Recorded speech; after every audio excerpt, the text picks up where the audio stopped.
Boa noite. Na reportagem alargada desta semana fomos conhecer o percurso do ativista Scott Chiang, um jovem que escolheu dedicar-se à luta por ideais pró-democráticos.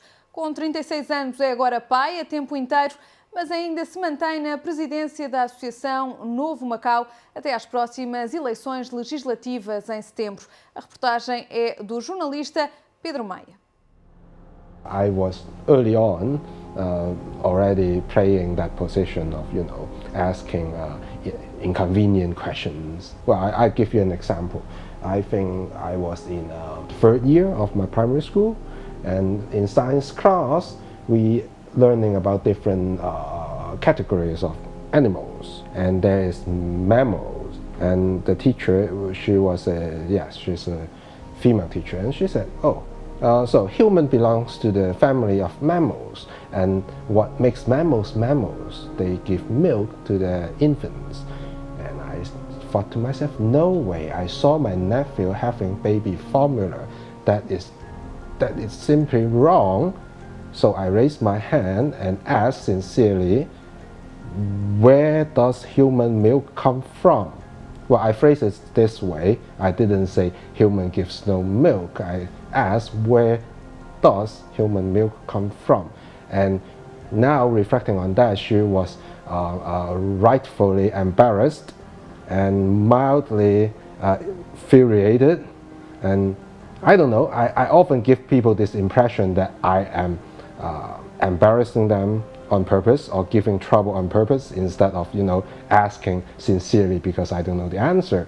I still see that scenario coming up, happening now, but in different scenario, maybe to government officials or, government departments. We demand simple explanation, straightforward answers, and they don't see it that way. They look at it as if you are, trying to, make them look bad. Scott Chiang começou a envolver-se no ativismo político após a transferência de administração. Apercebeu-se nessa altura que os problemas de Macau não podiam ser todos justificados com o passado português.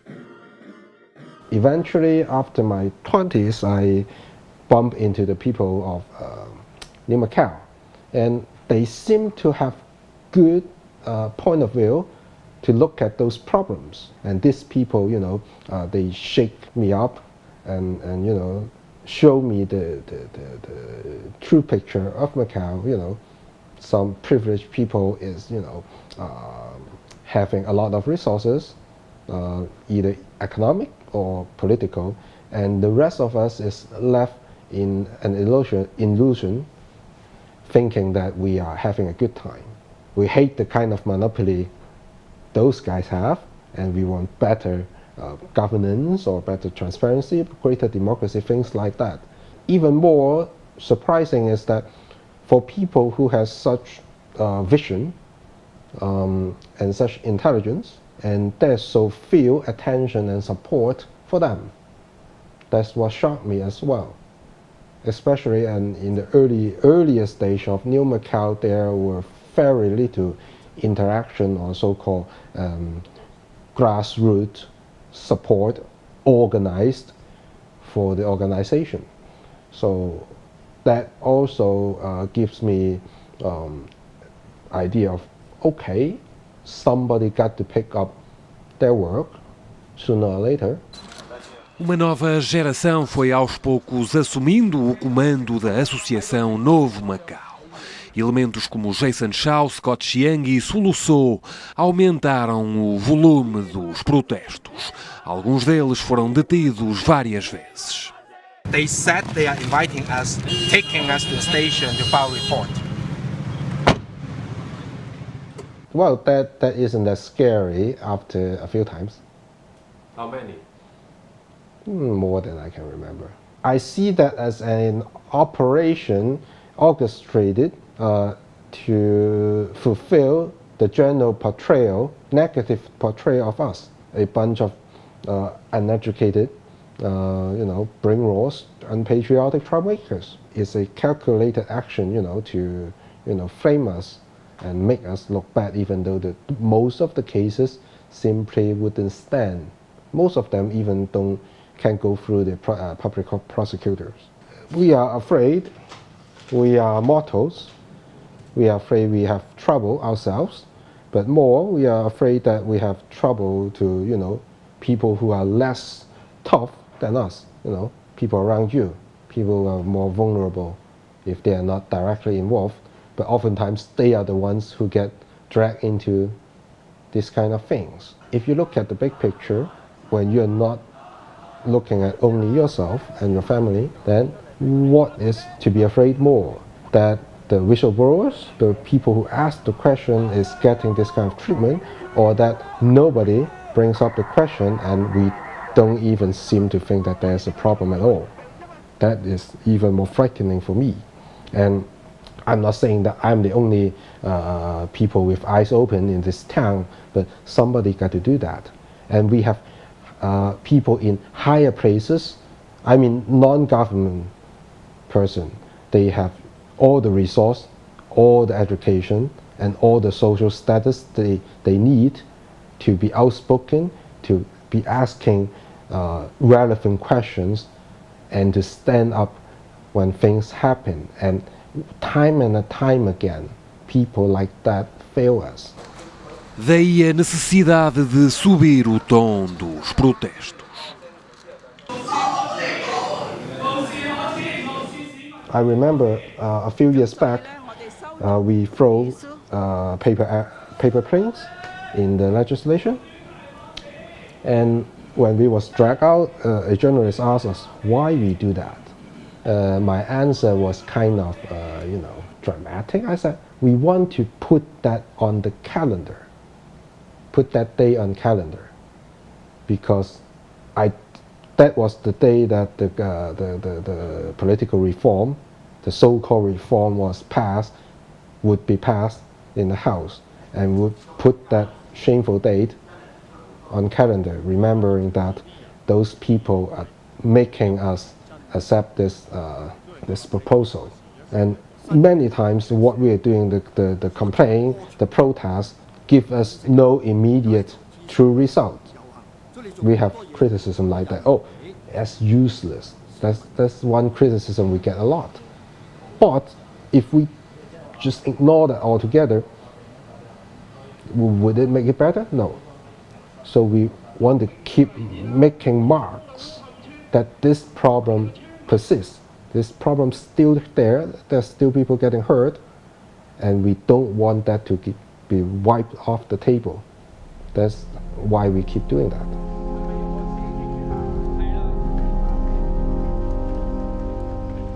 It is such a small, closely knitted society, and yet people from different walks of life oftentimes fail big time in compassion to each other. Those who with an apartment and without an apartment, let me give you an example. They fail to understand each other's needs and problems and agony in life. You encounter people, genuinely good people, good education, big heart, but they tell you, I don't see the need for public housing. If people can't afford it, they need to work harder. Well, and you see, oh, okay, your family have several apartments, no wonder you don't see the need. But Macau is such a small place. People supposed to, get to know each other better and understand each other. The only time they feel the force, the brutalness of the system is that when they have a trouble and they can't get any real help. And oftentimes when people come to us, you know that you are not the first stop they make. Oftentimes they knock on a lot of doors, and you are practically the last resort they have when everything in the system fails to help them. A lot of people, especially young people, they are feeling insecure about their future. Insecure about the future not because the economy now is weak, no, it's still very strong compared to other places. But in a fundamental way, we don't believe the system could survive any downturn. Not just in government business, in a lot of professional circles, it's just a repetition of the same problem. People has been in power too long, and they are not thinking about innovation, and they just enjoying their good time and make money. They don't want to make change. They just want to grab whatever they can while the economy is still good. More and more we have capable people, younger generation, educated from abroad, having very good vision and very passionate about things they do, and actually many of them are doing them very well. For many decades, Macau has been exporting excellent people. Why exporting them? Because they don't find the worthy career path in Macau. But not now. We are having a growing society and economy. Actually, we can accommodate these people. But an injustice society will scare these people away. É nesse sentido que Scott Chiang aponta a crescente influência do governo central nos assuntos locais. Aponta como exemplo a educação cívica e patriótica. First, we have to admit that China is not a free-speaking or thinking country. Then we can theorize the importance or the inevitability of molding our kids with the same kind of mentality. That's the first thing you need to admit.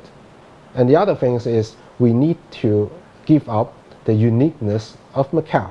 Then we can fully commit ourselves into being just another town of China. For over 4 centuries, the strong suit of Macau is being a tiny, teeny little place, but she can survive because she is flexible between 2 great powers. The Portuguese Empire used to be great, and the Chinese Central Empire. That is how we survive all the time. Not because we speak the official language and we sing the patriotic song, no. In 21st century, Macau should be successful because we are cosmopolitan, not because we can memorize the whole Maoist, little red book. No. For Macau to be truly open, we need to be free of oppression from the higher order, and not just from above. Oftentimes I can see people are self-censoring themselves, saying that, oh, we better not do this, we better not do that. We better follow the good example of China, see how wealthy they get now.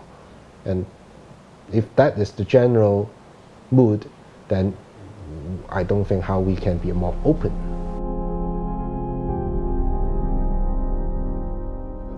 Ativista político e há pouco mais de um mês pai a tempo inteiro. Uma decisão tomada em conjunto com a mulher, embora assuma que terá dificuldades em encontrar trabalho devido ao percurso na Associação Novo Macau. A lot of employer or co-worker, they might have second thoughts. Yes, that's true. And what you talk about, a stay-home dad being normal in Western society or many other countries, well, that scenario is very Macau as well. Things that are normal in other places is not normal in Macau. Scott Chiang já anunciou que vai sair da direção da Novo Macau após as legislativas de setembro. Garante ter feito as pazes por não fazer parte da lista e sublinha que a escolha interna foi democrática. Ainda assim, o ativismo é para continuar, apesar de agora a responsabilidade familiar ter aumentado. I think it will make me think twice before giving up. Even if I totally abandon activism from now on, my daughter or my children will surely discover my past in the future. So, if I abandon it or decided to tune it down in the future, that is inevitable to come to this question: Daddy, why did you stop? Did you get what you wanted, or did you get something else? Why did you not? Why you stop doing what you have been doing, right?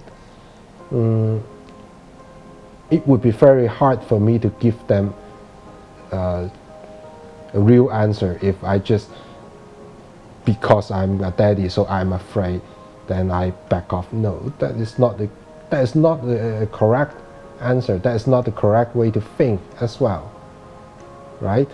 I expect my daughter to be, at least as open-minded and as democratic as I am, and share my passion to, getting Macau better. So in 10 or 20 years' time, she'll go back and blame me.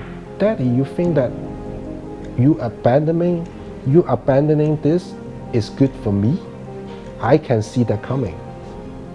So what I would think twice is that how I would answer her in the future if I give up for her.